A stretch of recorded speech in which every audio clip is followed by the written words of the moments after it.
There seems to be more problems with the Konrad than the Ahab and Creeper. Can you explain why? Okay, so we're talking about the Noodler's flex pens.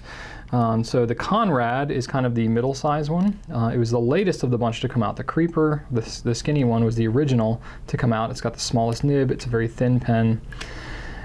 Then the Ahab came out after that, and the Ahab is the one that I usually promote as being the best one to start out with because it is less problematic, and it's a larger size, so it's a little easier to control, I feel, with the flex.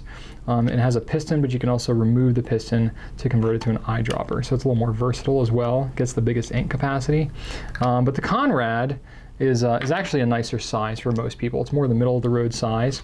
And it's a piston as well, you know, just like everything else. It's got a blind cap, and then you can twist the piston to fill your pen. So the challenge is that the Konrad's got a little bit of a bad rap, a bit, because I think some of more of the problems have happened with the Noodler's pens have been the Konrad itself. So originally, I think the Konrad had a lot more issues because the way that Nathan had originally designed these pens was the grip section was just a big open barrel, and you had the ebonite feed and the nib itself, which you essentially just kind of friction fit and kind of crammed in here. And it would kind of fit, but you could also slide the feed way down far. You know, there's a lot of adjustment, a lot of adjustability to it. So with great power comes great responsibility, and even as I am attempting to demonstrate right now, I'm getting my feed kind of stuck down in there. I gotta push out a little bit. There we go. So yeah, what ends up happening is people are making adjustments to them, not really understanding why the adjustments are doing what they're doing, or maybe having some legitimate issues and still adjusting all kinds of things and not really being able to fix it, and then, you know, posting online about the issues they're having, and the name Konrad gets associated to it. So I think that's because of the way that the pen was designed for the first really 2 years that it was out, it started to have a little more of a reputation. And the reason that it was designed the way that it was is because Nathan, when he originally designed it, wanted there to be more versatility in the nibs that you could swap in and out of this. So it's a number 6 size nib, which is, I guess, one of the more common nib sizes in terms of the actual, not the tip size, but the actual size of the nib itself. So there's a lot of vintage nibs and nibs from other brands that you can swap into it. And that was the idea. However, you know, of course, whenever you're hacking and swapping things around, sometimes it can take a little adjustment, a little trial to get it working right. And when people weren't able to get that, you know, at the first shot, they would get frustrated and kind of post bad things about it online. So it kind of got a reputation for being finicky, and I think I can understand why.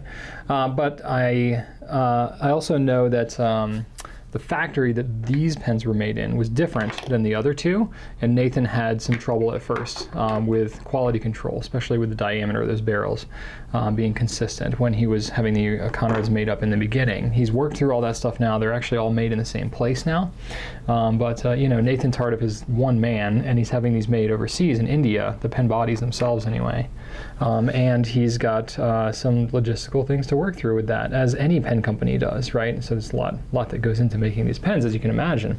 But he's been working on that, and he's actually redesigned the pens these days to have a tighter fit in the nib so that it doesn't have as much room in there. The trade-off is you can't swap as many nibs in it like you used to be able to. So it's a little more hit or miss as far as being able to swap nibs, but the pens coming right out of the box are going to be more consistent than they used to be. So I think there's a bit of a reputation thing to get over with the Konrads, at least as of the end of 2016 here, from kind of previously what was known. But you know, the old Konrads have been around for several years, and they have the reputation they have, so it may take a while for that to kind of to change over, but you know, it is what it is. It's still a very affordable pen, and I think it's worth, you know, if you were kind of on the fence anyway, it's worth maybe trying one.